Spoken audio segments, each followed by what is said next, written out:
آج سے 100 سال قبل 3 مارچ 1924 پایا تخت استنبول کا منظر ہے۔ سورج کی ٹکیا غروب ہونے کو ہے۔ رات اپنی تمام تر تاریکیوں کو لیے شہر میں داخل ہو رہی ہے۔ باسفورس کا کنارہ ہجوم کے باوجود سنسان ہے۔ دیواروں سے عجیب دکھ دکھائی دے رہا ہے کہ اتنے میں ایک اعلان سماعتوں سے ٹکراتا ہے اور پورے عالم اسلام کو دکھ اور درد میں مبتلا کر دیتا ہے۔ میناروں سے اٹھتی اذانیں درد کا پیام سنانے لگتی ہیں اور اہل علم قلم کی بجائے آنسوؤں سے تحریریں ضبط کرنے لگتے ہیں۔ جوانوں کی چیخیں نکل جاتی ہیں۔ یہ اعلان نہیں بلکہ ذلت اور رسوائی کا سندیسہ تھا۔ اعلان کیا جاتا ہے کہ خلافت کا باضابطہ طور پر سقوط ہو چکا ہے اور خلیفۃ المسلمین کو رات کے اندھیرے میں ملک بدر کر دیا گیا ہے۔ سرحدوں پر پڑی بیواؤں کی ہچکیاں بن جاتی ہیں۔ عالم اسلام کا شرازہ بکھر جاتا ہے۔ وہ یتیم جو خلیفہ کو بابا کہہ کر پکارا کرتے تھے، بابا بابا بابا کی دہائیاں دینے لگتے ہیں اور عالم اسلام بکھر جاتا ہے۔ ہم ٹوٹ جاتے ہیں۔ ہند میں حضرت اقبال بچوں کی طرح بلک بلک کر روئے، چاک کر دی ترک نادان خلافت کی قبا، سادگی مسلم کی دیکھ اوروں کی عیاری بھی دیکھ۔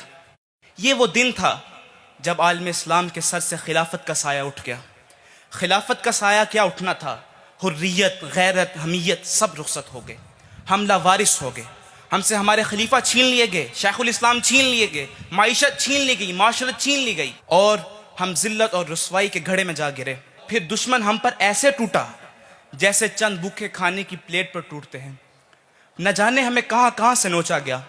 کبھی فلسطین میں ہمیں بموں سے اڑا دیا گیا تو کبھی ماوراء نہر میں خون ریزی کی گئی، کبھی کشمیر میں خون کی ہولی کھیلی گئی تو کبھی سکوت بغداد جیسا درد بھی ہم نے سہا۔ کبھی ساحلوں پہ ہم اپنی جان دیتے رہے اور کبھی مسجد کرتبہ کے میناروں پر صلیب لگا کر ہماری روحوں کو چھلنی کیا گیا۔ نہ ہماری ماؤں بہنوں کی عزتوں کا خیال کیا گیا، نہ ہمارے مقدس مقامات کو رعایت دی گئی، نہ امت کے ننھے شہزادوں اور شہزادیوں کو بخشا گیا۔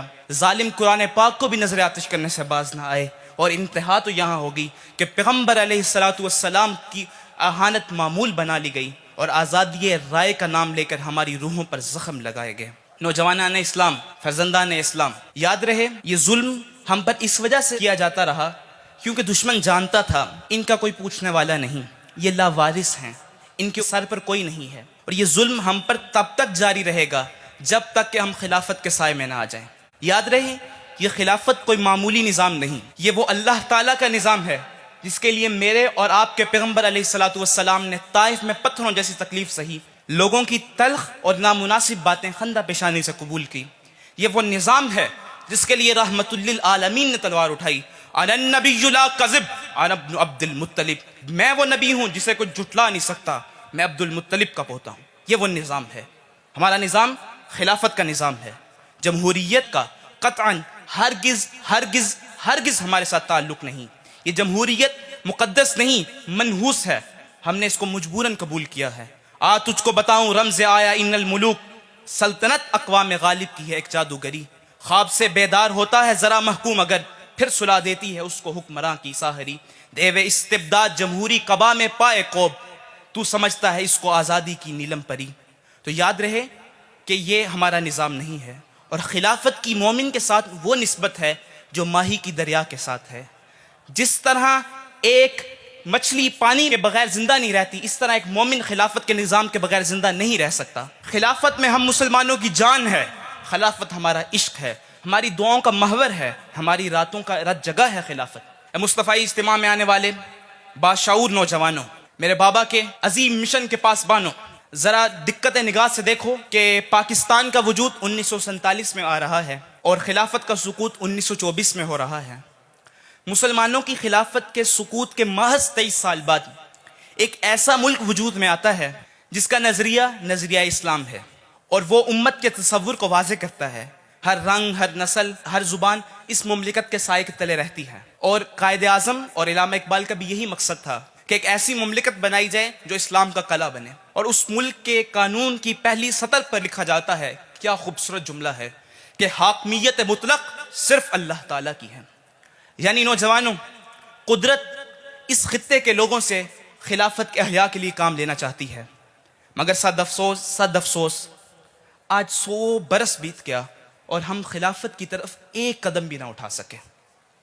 اگر ہم اس طرح ہی خلافت کو سنجیدہ نہ لیا تو آنے والا 100 سال بھی ذلت اور رسوائی کا ہے. آئیے خلافت کی طرف کچھ سنجیدہ قدم اٹھائیں اور خلافت کے احیاء کے لیے ہم اپنی شعوری جد و جہد کریں. یاد رہے یہ جو جمہوری نظام ہے، ہم مصطفی فقیر ہیں، شعوری طور پر اس سے بیزاری کا اعلان کرتے ہیں. اب سوال یہ پیدا ہوتا ہے کہ ہم خلافت کے لیے کیا کر سکتے ہیں. تو آئیے ہم ان چند طریقوں کو دیکھتے ہیں جس کے باعث ہم سب خلافت کے احیاء کے لیے اپنا کردار پیش کر سکتے ہیں. سب سے پہلے جو خلافت کے لیے ایک ضروری چیز ہے اور سب سے پہلا قدم ہے خلافت کی طرف، خلافت کا شعور نئی نسل میں بیدار کرنا ہے. نئی نسل کی ذہنوں میں اس بات کو راسخ کرنا ہے کہ ہمارا نظام خلافت ہے، اور یہ خلافت کی محبت نئی نسل میں بچوں میں کس طرح منتقل ہوگی. یہ مبلغین کی تقریروں سے نہیں بلکہ یہ استاد نے پیدا کرنی ہے. جب وہ ایک کہانی سناتے ہوئے آہ بھرے گا اور کہے گا ہم پرسکون تھے جب ہم خلافت کے سائے میں رہتے تھے. یہ خلافت کی محبت بچوں کے دلوں میں مصنفین کی کتابوں نے نہیں بلکہ والدین نے ڈالنی ہے.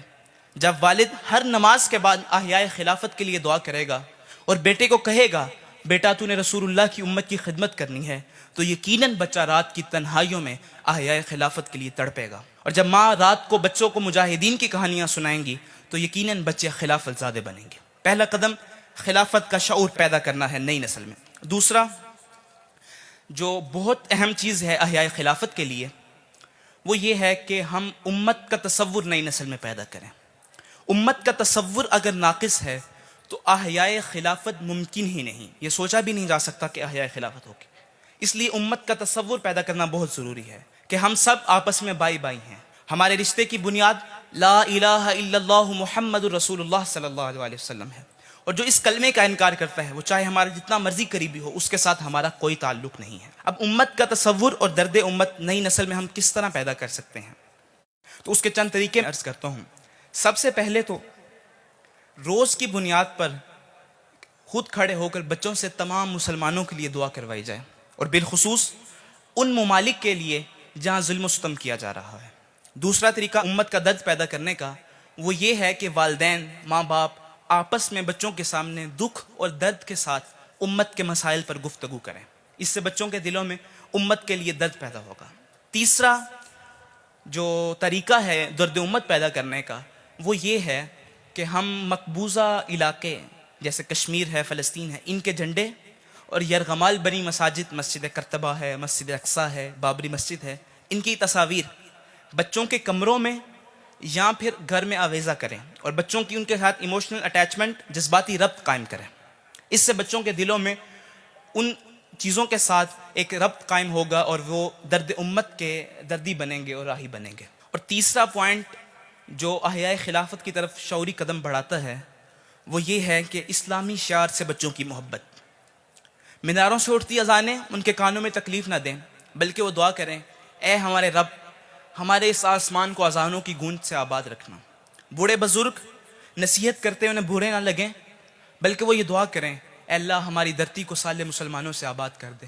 یہ داڑھی یہ دستار ان کے لیے قدامت اور اولڈ فیشن کا نام نہ ہو بلکہ یہ اس کے لیے خوبصورت طریقہ اختیار کریں اور اس کے لیے وہ آرزو کریں. اب یہ بچوں کے اندر اسلامی شعار کی محبت کیسے بیدار کی جائے، تو اس کا ایک خوبصورت طریقہ عرض کرنا چاہتا ہوں کہ سورۃ الکافرون مع ترجمہ اپنے بچوں کو سنائیں، سمجھائیں اور یاد کروائیں، اور پھر سورۃ الکافرون مع ترجمہ بچوں سے سنیں.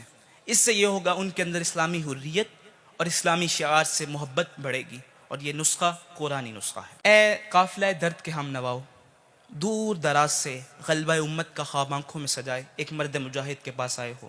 اس مصطفی اجتماع میں یہ عزم کر کے اٹھو کہ ہم پوری زندگی خلافت کے احیاء کے لیے کوشش کرتے رہیں گے. یاد رہے خلافت کا احیاء ایک تقریر یا ایک اجتماع سے نہیں ہوتا بلکہ کئی نسلیں محنتیں کرتی ہیں پھر جا کر خلافت کا پرسکون ماحول اور ٹھنڈا سایہ نصیب ہوتا ہے. آپ ہی وہ اولین لوگ ہیں، آپ ہی وہ خوش نصیب لوگ ہیں جن سے خلافت کی بنیادیں مضبوط کی جانی ہیں. میں آپ کو دعوت پیش کرنا چاہتا ہوں ادارۃ المصطفیٰ مکین گنبد خضرا کی طرف جاتی ہند سے ٹھنڈی ہوا کا ایک خوبصورت جھونکا ہے. خود بھی اور اپنی نسل کو بھی اس ادارے کے ساتھ جوڑیے اور اس ادارے کے ساتھ تعلق مضبوط کیجیے. یہ ادارہ ادارۃ المصطفیٰ شعوری طور پر احیاء خلافت کے لیے کام کر رہا ہے، رجال کار پیدا کر رہا ہے، اور ہم انشاءاللہ جلد احیاء خلافت اور نشأت ثانیہ کے خواب کو شرمندہ تعبیر کریں گے۔ ہم نے، آپ نے، سب نے مل کر یہ عہد کرنا ہے اور اپنے شیخ کی، اپنے امیر اعلیٰ کی آواز کے ساتھ آواز ملا کر اور اہل کفر کی آنکھوں میں آنکھیں ڈال کر یہ پکارنا ہے، ہم راہی جہد و عزیمت کے منزل پر جا کر دم لیں گے، میدان عمل میں نکلے ہیں باطل کو مٹا کر دم لیں گے، ہم خادم دین محمد کے ایک رب کی عبادت کرتے ہیں، لا دین اور کافر سوچوں کو سولی پہ چڑھا کر دم لیں گے، ہم وارث شیخ مجدد کے شاہوں سے بغاوت کرتے ہیں، وقت کے ہر ایک اکبر سے اعلان نفرت کرتے ہیں، آفاق کے ہر گوشے میں قرآن سنا کر دم لیں گے، اب رکنا نہیں، اب تھمنا نہیں، فردوس میں جا کر دم لیں گے۔ اللہ تعالی ہم سب کو احیاء خلافت کے لیے اپنی پاک بارگاہ میں قبول فرمائے اور اس مقدس مقصد کی تکمیل کے لیے ہمیں اپنی جناب سے توفیقات عطا فرمائے۔ وما علیہ الا البلاغ المبین۔